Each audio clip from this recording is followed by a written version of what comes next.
Lo veíamos en el reporte de Pablo y persiste la pregunta, ¿por qué está ocurriendo estos casos de intolerancia en el transporte público? ¿Qué nos está pasando? Pues nos acompaña Luis René Bautista Castro, doctor y docente asociado a la Universidad de AN. Bienvenido. Hola Marta, buenos días, muchas gracias. Gracias por estar con nosotros, doctor. Estamos siendo menos tolerantes en las calles. ¿Por qué pasa esto? Mira, yo creo que lo primero que habría que aclarar en este caso es que eso que llamamos la tolerancia tiene que ver fundamentalmente con una actitud o con una disposición, sobre todo, a respetar al otro. Y en ese sentido, la verdad, yo no estoy seguro de que en realidad estemos siendo menos respetuosos que antes. Yo creo que de hecho, al contrario, nosotros tenemos como toda una inercia cultural. Suena feo, pero a ser irrespetuosos. Nosotros estamos acostumbrados a no respetar las creencias, las opiniones o los comportamientos de los demás, que es de hecho como la forma más importante en la que se puede traducir esa tolerancia, ¿no? Yo creo que no nos gusta que nos lleven la contraria, nos encanta tener razón, nos molesta tener que conceder que el otro puede ser razonable o que yo puedo estar equivocado. Y esa forma de respeto pues va mucho más allá de los simples modales o de la cortesía, ¿no? No sacamos mucho como sociedad diciendo buenos días, con su permiso, si no somos realmente respetuosos de las opiniones o de las condiciones de los demás, ¿no? Estamos acostumbrados al famoso con todo respeto, pero después luego echamos el madrazo o bien el insulto. Pero además yo no creo que eso solamente ocurra en las calles, ¿sabes? Yo creo que vemos en las redes sociales todo el tiempo que eso es más bien una tendencia general y que de hecho si esos intercambios que uno ve en redes sociales se dieran cara a cara, seguramente terminarían en agresiones físicas tremendas. Entonces, no creo que estemos siendo más intolerantes, sino que tal vez esa intolerancia pueda estar presentándose en formas más evidentes o simplemente que de pronto lo que estamos haciendo es prestando más atención al fenómeno y visibilizándolo con mayor énfasis. Sí, y es que precisamente lo que vemos en el caso puntual, el caso de la silla, pues es la punta del iceberg. Podríamos decir que es la gota que rebosó la copa de ese refrán que uno dice, la procesión que uno lleva por dentro y que el otro pues no sabe. ¿Qué genera entonces esta ira, este mal genio? Porque es que básicamente nos montamos al Transmilenio o al transporte público en las calles con los guantes puestos. Sí, así es. Yo, digamos, en sintonía con lo que decía mi colega, yo creo que aquí es tremendamente importante que tengamos claro que esta intolerancia es generada fundamentalmente, o en general, el comportamiento es generado fundamentalmente por dos tipos de factores, ¿no? Por las reglas del juego que nos toca jugar y por las situaciones que nosotros atravesamos dentro de ese juego. Entonces, si nosotros queremos de alguna manera entender este comportamiento agresivo, esta punta del iceberg, como tú la llamas, lo que tenemos que entender es que es la punta del iceberg, pero no de algo que esté por dentro, sino de algo que está pasando sistémicamente, ¿no? Entonces, que ocurra un comportamiento intolerante es el producto de las reglas del juego que yo estoy jugando y de las situaciones que voy atravesando mientras estoy jugando el juego. Y obviamente el ejemplo más claro de esto es la movilidad, y no solamente en el transporte público, sino en el transporte privado, ¿no? Si yo tengo que ser usuario de un sistema que tiene condiciones de inseguridad, condiciones de ineficiencia, con dificultades de acceso, o si voy en mi carro y tengo que esquivar los huecos, a los ladrones, a los otros actores viales, etcétera, pues seguramente me voy a estresar. Y el estrés funciona como un vaso que se va llenando hasta que se desborda. Y eso, a lo que me refiero es a que cuando se desborda, eso se traduce en que voy a terminar necesariamente agrediendo al otro. Entonces, como decía mi colega, si yo me encuentro con alguien a las 8 de la mañana en mi Transmilenio que me mira mal o que me empuja para poder entrar al bus primero que yo, no es porque esa persona sea malo o grosero o intolerante, sino porque es que está jugando un juego y ha atravesado unas situaciones que lo han llevado a ese punto. Entonces, si queremos entender este tipo de fenómenos, necesariamente tenemos que dirigir la mirada a esas reglas de juego y a las situaciones que ese juego permite. Doctor, pero digamos, hablando de eso que usted nos está mencionando, uno se pregunta entonces qué clase de juego o en qué clase de escenario estamos jugando. Se lo pregunto porque, mire, nos están viendo en estos momentos en Facebook en vivo. Uno de nuestros usuarios, José Vanegas, dice: este medio de transporte es un fiasco, se suben y hacen de todo, no hay seguridad ni mucho menos tranquilidad. Y otros de los comentarios dicen que hay personas que sacan hasta cuchillos y armas solo por responder. Este es un juego bien peligroso, ¿no? Sí, por supuesto. Digamos que A eso me refiero yo con las condiciones del sistema, ¿no? Es decir, finalmente lo que ocurre en estos sistemas de transporte es aquello que está posibilitado por la forma en la que ha sido estructurado el sistema. Entonces, cuando la gente dice, por ejemplo, que el sistema es un fiasco, pues se refiere justamente a que es un sistema que no tiene condiciones de seguridad, condiciones de operancia adecuada, etcétera, ¿no? Digamos, es un sistema que puede ser ineficiente, que tiene dificultades de acceso en diferentes sentidos, y eso es lo que permite que ocurran un montón de situaciones. Claro, por supuesto, no es solamente un problema del sistema, sino también es un problema de un montón de condiciones también sociales y personales que tienen que ver justamente con cómo se concreta, por ejemplo, la inseguridad en este caso. Pero claro, aquí también es muy importante entender que este asunto de la intolerancia ocurre básicamente como un proceso como de reciprocidad interpersonal, ¿no? Entonces yo hago algo que el otro interpreta y entonces vamos subiéndole el tono recíprocamente. Yo lo miro mal, el otro me hace así con la cabeza y entonces yo le digo que me mira y entonces el otro ya a eso le mete un insulto y entonces esto va escalando progresivamente, ¿no? Y aquí me acuerdo mucho de lo que decía el profesor Antanas Mocus, ¿no? Y es, ojo, si me vas a pegar, mejor insúltame, ¿no? Pero si me vas a insultar, pues mejor hablemos, porque justamente se refiere a cómo escala esto en términos de una interacción recíproca que se da entre las personas y todo eso promovido obviamente por este sistema que lo permite. Ese sistema que lo permite, en el que muchos están jugando al yo no me dejo, y tan no me dejo que es que vemos casos que parecen sacados pues de otro mundo, de otro escenario, en donde incluso hemos registrado mordiscos, o sea, pasan de la agresión verbal a la física. Sí, así es. Como te digo, esto es un proceso como que de escalamiento, ¿no? Empezamos con algo como una mirada que yo interpreto como una mirada grosera o de pronto un empujón o lo que sea, y esto le va subiendo el nivel, porque además, como decía de nuevo mi colega, es que perdemos de vista que el otro llega con una historia a ese punto y a ese momento y que de pronto va afanado porque tiene una urgencia tremenda que si yo estuviera en su lugar, seguramente yo haría lo mismo. Y perdemos muchas veces de vista eso y entonces nos dejamos ir en el proceso de la reciprocidad y de escalar esa reciprocidad hasta que pues obviamente pasamos de la agresión verbal a la agresión física, pues con lamentables consecuencias como hemos visto en los últimos casos, ¿no?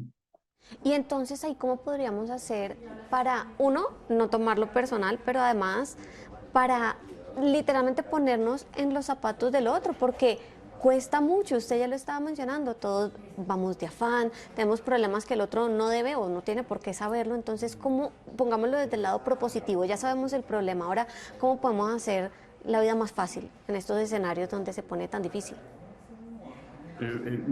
Sí, pero no es fácil. Digamos que lo primero que tenemos que hacer, o lo primero que podríamos hacer seguramente en ese sentido de no tomarnos lo personal, es justamente pensar que si yo estuviera en las condiciones del otro, seguramente yo haría lo mismo, ¿sí? Porque a veces solemos pensar que no, que el otro actúa porque es inherentemente malo, inherentemente intolerante o irrespetuoso, y resulta que es que a eso lo ha llevado la condición que está atravesando. Entonces, si yo estuviera en sus zapatos, seguramente hubiera hecho lo mismo. Sin embargo, este problema no tiene que ser tratado solamente a ese nivel, tiene que ser atacado en diferentes niveles. Y el primer nivel en el que yo considero que tenemos que atacar el problema es un nivel institucional, es decir, en el nivel de la responsabilidad que tienen nuestros gobiernos disponiendo los sistemas de transporte, ya sea público o privado. Entonces, tenemos que dejar de pensar que el problema es la intolerancia, porque la intolerancia es solamente un síntoma de algo que no está funcionando bien a nivel institucional. El problema no está en la cabeza de las personas, sino está en las situaciones que las personas tienen que atravesar y por lo tanto allí es donde debemos incidir realmente, ¿no? Entonces necesitamos un cambio en esa lógica institucional, un cambio en esta lógica tan usual de vamos a desincentivar el uso del transporte privado. No, estamos acostumbrados a eso, a desincentivar, a castigar, y los psicólogos sabemos muy bien que esa lógica no funciona para el cambio de comportamiento de las personas. Entonces estamos acostumbrados a pedir castigos, multas o este tipo de acciones de gobierno cuando en realidad deberíamos estar preocupados es por incentivar ciertas formas de transporte, pero haciéndolas más seguras, eficientes, inclusivas. Entonces, ¿cómo podemos lograr ciudadanos más tolerantes? Pues diseñando condiciones sociales que sean respetuosas de la dignidad humana, y yo creo que en esto los psicólogos pueden ayudarnos. O sea que la sugerencia aquí es no solo consultemos al psicólogo para que nos enseñe a contar hasta 10 para no agredir al otro, no. También consultémoslo para que nos cuente cómo se diseñan esas condiciones dignas para que el comportamiento de la gente pueda cambiar. Y en ese cambio de lógica y de mirada, pues también hay que mirar, valga la redundancia, nosotros cómo nos comportamos en redes sociales, porque le damos like o la situación se degrada a, ay, sí, o se lo buscó, o, ay, pero no le pasó nada. Es decir, se pasa de la agresión a ponerlo como algo mínimo o a burlarnos de la situación. Sí, así es, como que a veces perdemos de vista que lo que ocurre en redes sociales es igualmente grave a lo que ocurre en la vida fuera de las redes sociales, ¿no? Cara a cara. Por eso te decía hace un rato que si uno traspasara o trasladara esas interacciones de las redes sociales a la vida personal y a al cara a cara, seguramente eso terminaría en unas agresiones físicas tremendas y además promovido justamente por los espectadores, ¿no? Que son los que le dan like, los que hacen el comentario, los que todo lo convierten en un meme. Eso, de alguna manera, y es justamente a eso a lo que yo me refiero cuando hablo de esa inercia cultural que tenemos sobre el irrespeto. Nosotros en realidad somos personas muy irrespetuosas a pesar de que tengamos buenos modales. Ese darle like, ese promover, ese celebrar el meme y celebrar la agresión que hace el otro, esa tendencia que tenemos a celebrar, uy, que uno peinó al otro y no sé qué, ese tipo de cosas hablan mucho de cómo somos realmente irrespetuosos y no nos damos cuenta y esa inercia cultural a la que yo me refiero, que es finalmente la que desemboca en este tipo de escenarios. Y también podríamos estarnos viéndonos o abocados a un doble rasero, porque en la vida real puedo condenarlo, pero en redes me estoy burlando. Sí, así es. Y hay muchas formas de burlarse, ¿no? O sea, la ¿Sí? forma directa, pero también la forma indirecta, como tú mencionabas, el solo hecho de darle like ya en sí mismo es una forma de promover este tipo de cosas implícita e indirectamente, ¿no? No lo hacemos explícito, pero lo hacemos, entre comillas, por debajo cuerda y sin notarlo. Muchas veces no nos damos cuenta y nos reímos y entonces le damos like y promovemos este tipo de cosas sin siquiera darnos cuenta.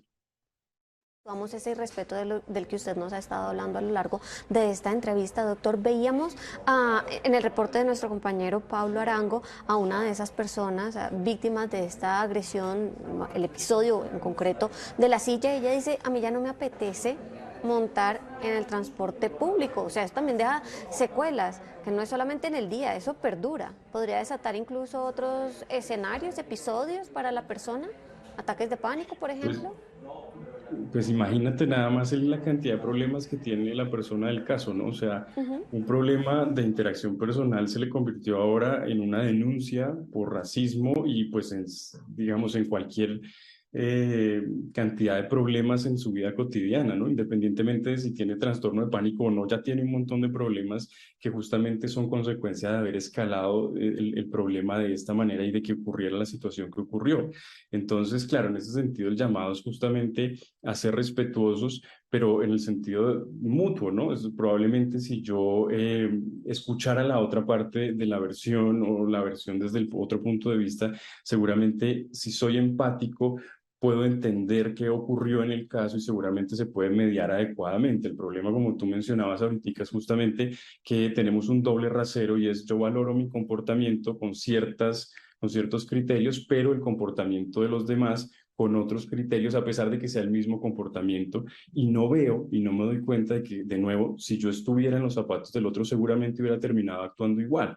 Entonces, allí tenemos que ser de alguna forma, o podemos ser un poquito más empáticos, pero de nuevo, pues todo esto siempre promovido por las condiciones del sistema. Yo creo que hay que trabajar mucho en lo que de nuevo el profesor Mocus denominaba la cultura ciudadana, porque eso en realidad lo que hace es promover interacciones más armoniosas a nivel interpersonal en estos escenarios concretos, ¿no? Claro, esto en el contexto de las reglas del juego, pero también atacar el problema allí desde las relaciones interpersonales y de cómo me voy a relacionar con el otro a pesar de mi propia historia, a pesar de las condiciones que haya atravesado en el juego. Y por ejemplo, doctor, estamos en este escenario. Usted y yo estamos, por ejemplo, en el Transmilenio, vemos esa agresión y uno puede decir, bueno, yo quiero intervenir para parar la situación, pero otra persona me va a decir, ¿usted por qué es sapo? ¿Usted por qué se mete? O usted me puede responder, vea, pero no lo haga porque acuérdese del refrán, por entrar de redentor sale crucificado. ¿Uno qué puede hacer cuando está atestiguando ese tipo de situaciones? Entonces, Pues mira, es una pregunta muy difícil porque yo te lo puedo contestar obviamente desde la teoría, ¿no? Y sabemos que hay efectos de facilitación social, los psicólogos lo sabemos. Entonces, por ejemplo, si yo veo que hay una agresión pero alguien levanta la mano y dice, oiga, esto no se vale, no lo hagamos de esta manera, seguramente los demás se van a unir, pero si nadie toma y si nadie da el primer paso, seguramente todo el mundo se va a quedar como espectador. Entonces, claro, uno sabe que si hay alguien que tome la iniciativa e intente parar, y si además eso va a generar que los demás se unan a esa iniciativa.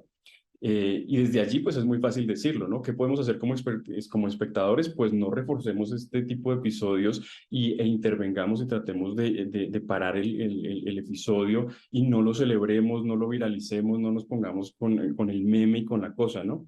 Sin embargo, entiendo también muy bien a las personas que dicen, espere, porque es que donde yo me meta, sí, por ejemplo, si yo voy con un niño, hombre, pues el niño, ¿no? O si voy con una persona que necesita de mi cuidado y que me voy a meter allá.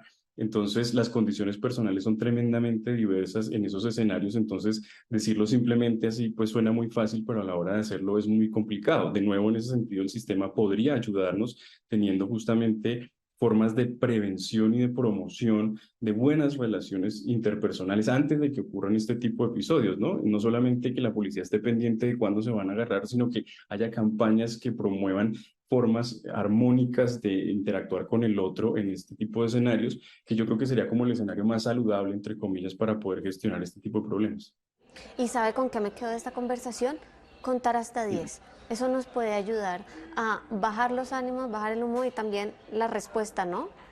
A lo que estamos viviendo. Pues sí, Podría. pero no te quedes solo con eso, por favor, sí, contar hasta 10, ok, pero Sí.